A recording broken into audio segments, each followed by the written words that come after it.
आज तो तुम्हें शरीर से जो चाहो जैसे उड़ाने दे लो, तायने दे लो, धमका लो, प्यार कर लो, अपना बना लो, हटा दो, बहुत। लेकिन ये शरीर जिस दिन नहीं रहेगा उस दिन और इसका मातम भारी पड़ेगा। मैं आज आपको वचन दे रहा हूं, अभी मैं अपनी लीला को सरल करके चलूंगा। मैं बिल्कुल योग में बैठा हूं। मैं आपको वचन दे रहा हूं, मैं अभी अपनी इस लीला को सरलता में ले रहा हूं। लेकिन जब इस पुतले से मैं निकलूंगा तो पुतले से निकलने के बाद में मेरा जो स्वरूप होगा उसको पचाना आसान नहीं होगा।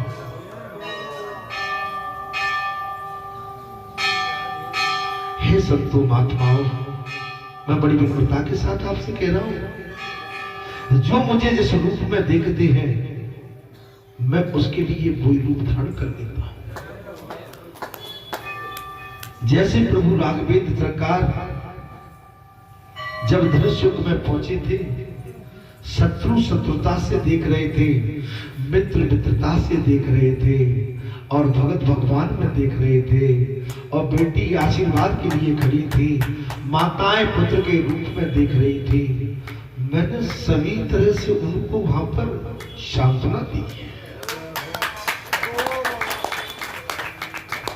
मैं किसी को विरोधी नहीं, मैं वचन देता हूं, मैं अपनी वाणी से कभी किसी का नुकसान नहीं करूंगा। और चाहे मेरा घोर विरोधी हो, दिन रात मेरे पे संसारी बाण का प्रहार करता हो, वचन देता हूं, मैं उस पर कभी भी प्रहार नहीं करूंगा और उसका नुकसान भी नहीं करूंगा। लेकिन मैंने ये जरूर सुना है कि उसको ये नहीं पता है कि उसका नुकसान होने क्या जा रहा है। मैंने सुना है ऐसा नहीं। तो इसलिए इन चीजों से हमेशा सावधान रहना चाहिए। संत भगत और माता पिता, वेद पुराण ब्राह्मण गौ, इनसे हमेशा अपना बचाव करना चाहिए। इनसे हमेशा बच के चलना चाहिए, सावधानी से चलना चाहिए। इनके लिए तो, इनके पीछे तो आशीर्वाद है। जब हमारी कहीं मुक्ति नहीं मिलती, हमारे प्राण अधर में लटके होते हैं, गीता को लाते हैं, गौ को लाते हैं। क्यों लाते हैं? इनके माध्यम से हमारा कल्याण होता है। अगर उसी गीता को, गौ को हम अपमान दृष्टि से देखेंगे तो मेरे भक्तों, मेरे पंचों, मेरे संतों, उस समय वो गीता, वो गौ भी हमारे काम में नहीं आएगी। यदि हमारा हृदय, हमारा मन गीता के प्रति, गौ के प्रति, देव प्रति, शास्त्र के प्रति, धर्म के प्रति, नीति के प्रति हमारा मन शुद्ध है, तो मैं आपको जीवित वचन देता हूं कि हमारे कल्याण में देर नहीं लगेगी। अरे गीता का संपूर्ण सार आपके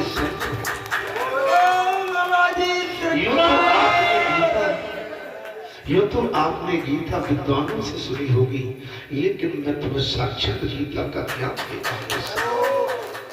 इसलिए हे संतों, हे महात्माओं, भूल मत करना। ये तो मेरी भूल भुलैया है कि मैं आपका भाई बन जाता हूँ, आपका मित्र बन जाता हूँ, किसी को चाचा कह देता हूँ, किसी को काका कह देता हूँ, किसी को दादा कह देता हूँ, किसी को बेटी कह देता हूँ, किसी का बेटा बन जाता हूँ। ये तो मेरी भूल भुलैया है।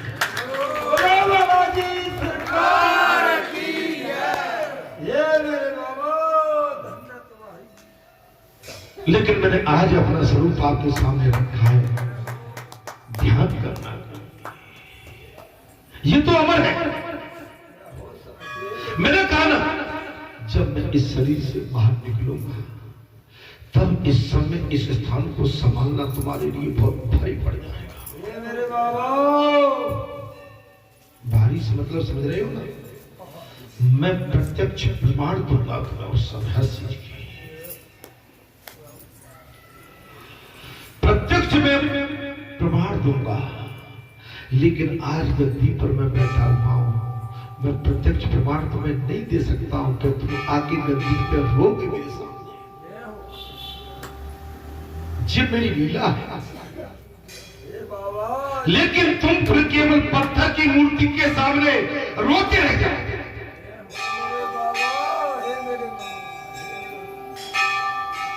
और पत्थर की मूर्ति बोलती नहीं है, वो सुनती है। पत्थर की मूर्ति बोलती नहीं है, सुनती है, देखती है। मेरी बात पुजारी, मेरी बात, मैं आज पूरे योग में उन्हें प्रातः काल से कहा आज मेरा दिन है। मैं एक चीज आज खोल देता हूँ, आज मेरा चतुर्दशी का। और चतुर्दशी को कौन रहता है?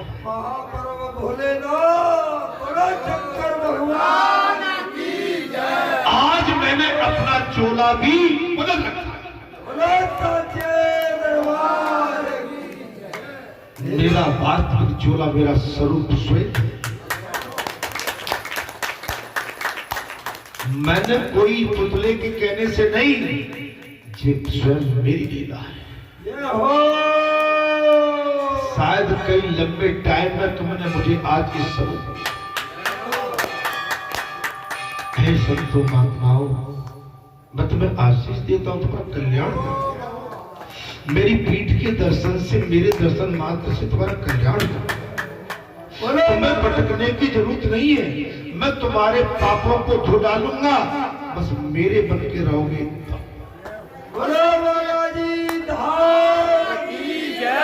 तुम्हारा इस स्थान से परम कल्याण है। तुम मन में सच्चा भाव कर लो। आज मैं वरदान देता हूं, तुम्हारे सारे कार्य सिद्ध। बोलो भगवान, बोलो शंकर भगवान की जय। संतो, आज कथा में मैं बहुत ही भावुक हूं। ये मेरा स्वरूप कभी कभी बनता है। आज मेरा महापर्व है, चतुर्दशी मेरा दिन होता है। मैं आज बता के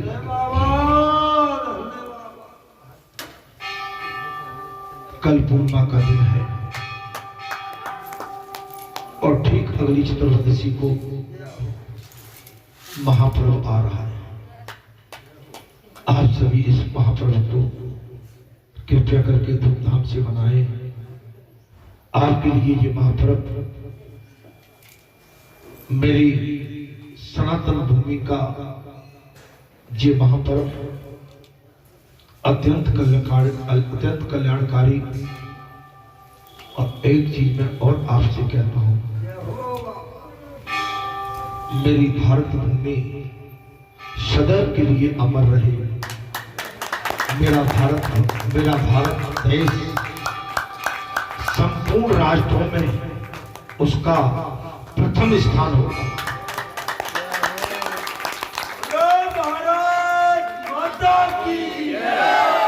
मेरे सनातन को मिटाने वाला माई का लाल इस संसार का कोई जन्म नहीं है। मैं अनादि हूं, मैं अनंत हूं। सारी सृष्टि मेरे अधीन है। मैं सर्वस्व हूं, मैं सर्वेश्वर हूं।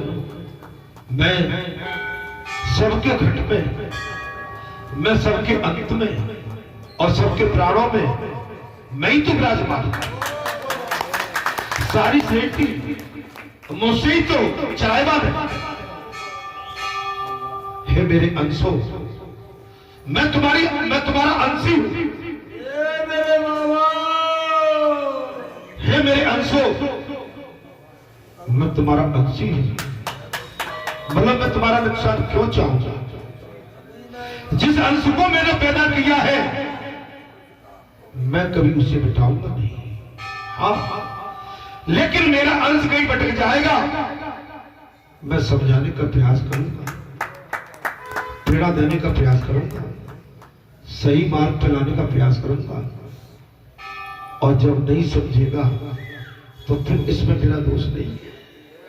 जैसे मैंने कैलाश पर बैठकर मैंने अपनी प्रिय अर्धांगिनी से कहा था, देवी तुम मत जाओ, तुम्हारा अनादर होगा, लेकिन आप जानते हो इसके पश्चात मेरी प्रिय अर्धांगिनी मानी नहीं और मेरे आदेश की अवहेलना करके उसने जो कार्य किया था, अंत में मेरा अनादर होते देखा।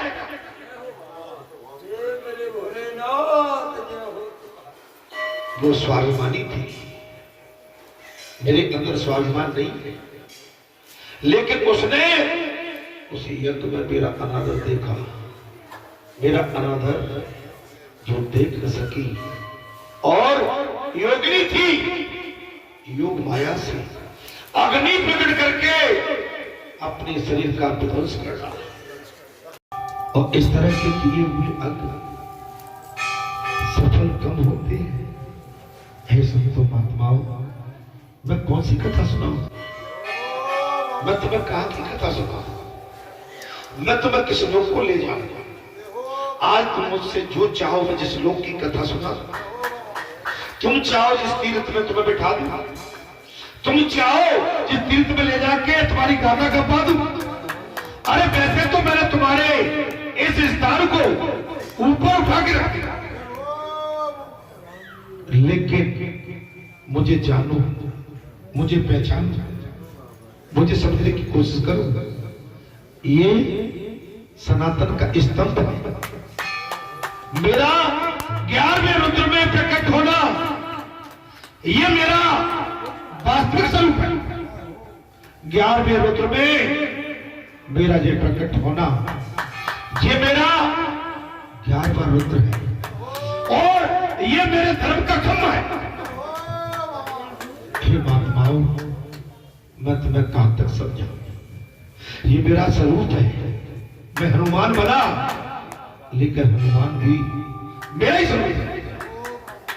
इसलिए मेरे आपसे विनती है, मेरी आपसे प्रार्थना भी है और मेरी आपसे पुकार भी है। हे देवताओं, तुम आम जीव नहीं हो। हे दुर्गाओं, तुम आम माताएं नहीं है। मेरे लिए तो आप साक्षात जगत जननी है।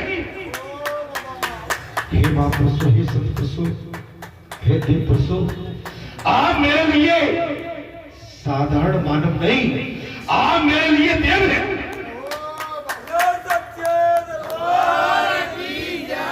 हे देवताओं, आप मेरी तरफ देख के चले। मैं तुम्हें गलत मार्ग में नहीं भटकने दूंगा। आपको मैं सत्य से अवगत कराऊंगा और सत्य ही मेरा स्वरूप है, सत्य ही मेरा सनातन है, सत्य ही मेरा चंद्र है, सत्य ही मेरा सूर्य है, सत्य ही मेरा वरुण है, सत्य मेरी सृष्टि है, सत्य मेरी प्रकृति है और सत्य मेरी संपूर्ण माया है।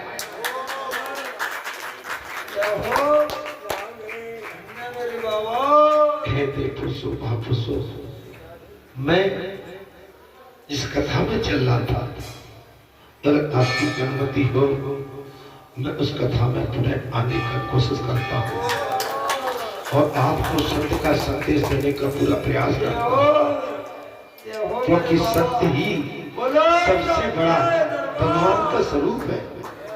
जहाँ सत्य नहीं है वहां मेरा वास नहीं है, जहाँ सत्य है वहां मैं स्वयं खड़ा रहता हूँ। जो मेरे को सारा लेके आते हैं मैं उनका सारा बन जाता हूँ, जो मुझसे मांगने आते हैं मैं उस समय दाता बन जाता हूँ और जो मुझसे मांगने आते हैं मैं दानवीर बन जाता हूँ। हे महात्माओं, मैंने प्रातः काल से कहा था मैं आज संपूर्ण योग में, और मेरा योग कभी कभी मैं तुम्हें इसके विशेष त्योहारों पर मैं अपनी योग माया को लेके आपके सम्मुख हाजिर होता हूं। मैं कथा में आता हूं, राम नाम शिव सुमरन लागे जान हो सती। राम नाम मेरा आहार है, राम नाम मेरा क्या है? आहार। राम का नाम मेरा भोजन है, राम का नाम मेरे प्राण है, राम मेरे मूल आधार है, राम मेरे वरुण है, राम मेरी जड़ है, राम मेरी आकृति है, राम मेरी आकृति है और राम ये मेरी प्रकृति है, राम मेरी सृष्टि है।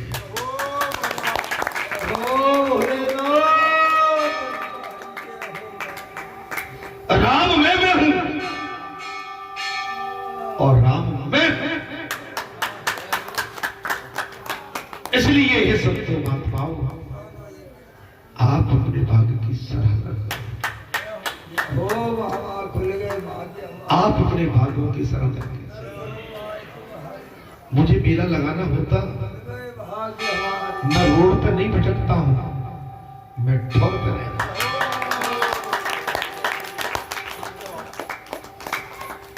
मेरे कोई भगत संत जब विचलित होते हैं, जब उनकी समझ में नहीं आता, मैं उनसे लड़ता नहीं, उन्हें बुला के समझाता हूं कि तुम भटको मत। ऐसा बुला के बताने वाला, समझाने वाला शायद तुम्हें कल फिर मिले। मैं रोटी को बनाना भी जानता हूं, बिगड़ आ जाए, बिगड़ को खत्म करके वहां आनंद भी मैं डाल देगा। जब वो बिगड़ तुम्हें पहाड़ जैसा लगता है, मैं उस पहाड़ को राई में बदल देता। अब मैं क्या क्या कहूं है संतो महात्माओं, मैं जल पीना चाहता हूं, जल पीने के पश्चात जब मैं अपनी राम कथा में मैं जल ग्रहण करना चाहता हूं, जल से मेरा स्वरूप ठंडा हो जाएगा, क्योंकि मुझे अगर ठंडा करना है तो मेरा वास्तविक मेरा आहार राम भगवत राम के साथ जल में मेरा आहार, और जल से मेरी तृप्ति होती है और जल से मेरी पूर्ति होती है। जब जल मेरे शरीर में जाता है तो इस सृष्टि की प्रगति होती है, वनस्पति फलती फूलती है। जल मुझ में आता है और मैं जल को पूरी सृष्टि में डाल दूंगा।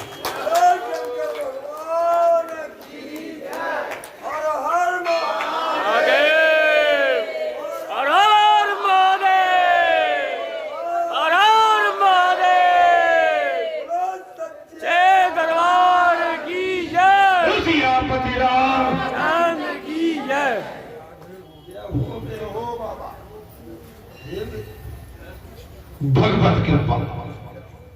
कथा कहां चल रही थी पुजारी जी महाराज? किस जगह थी? जी कृपया करके थोड़ा मुझे जी जी जी जी जी हाँ हाँ, परमात्मा जिसे अपना मान लेते हैं महाराज,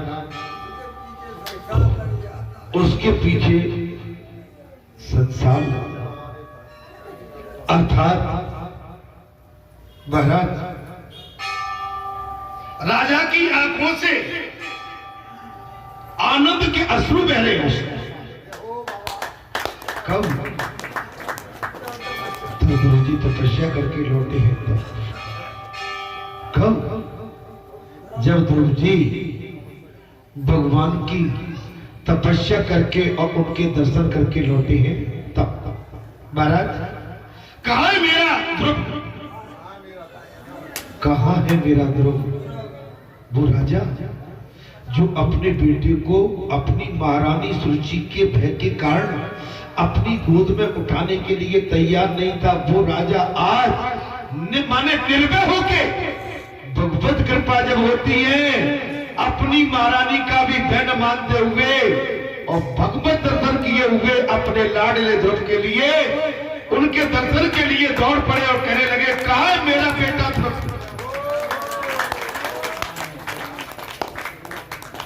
मेरा बेटा ध्रुव कहां है? मेरा बेटा, मेरा ध्रुव, मेरा लाल, मेरा बेटा। सेवक ने कहा, देखिए महाराज, राजकुमार आपकी बनाई तो करे। सेवकों ने कहा, हे महाराज, राजकुमार आपके चरणों की वंदना करें, आपको साष्टांग दंडवत करें। राजकुमार आपके चरणों की वंदना कर रहे हैं।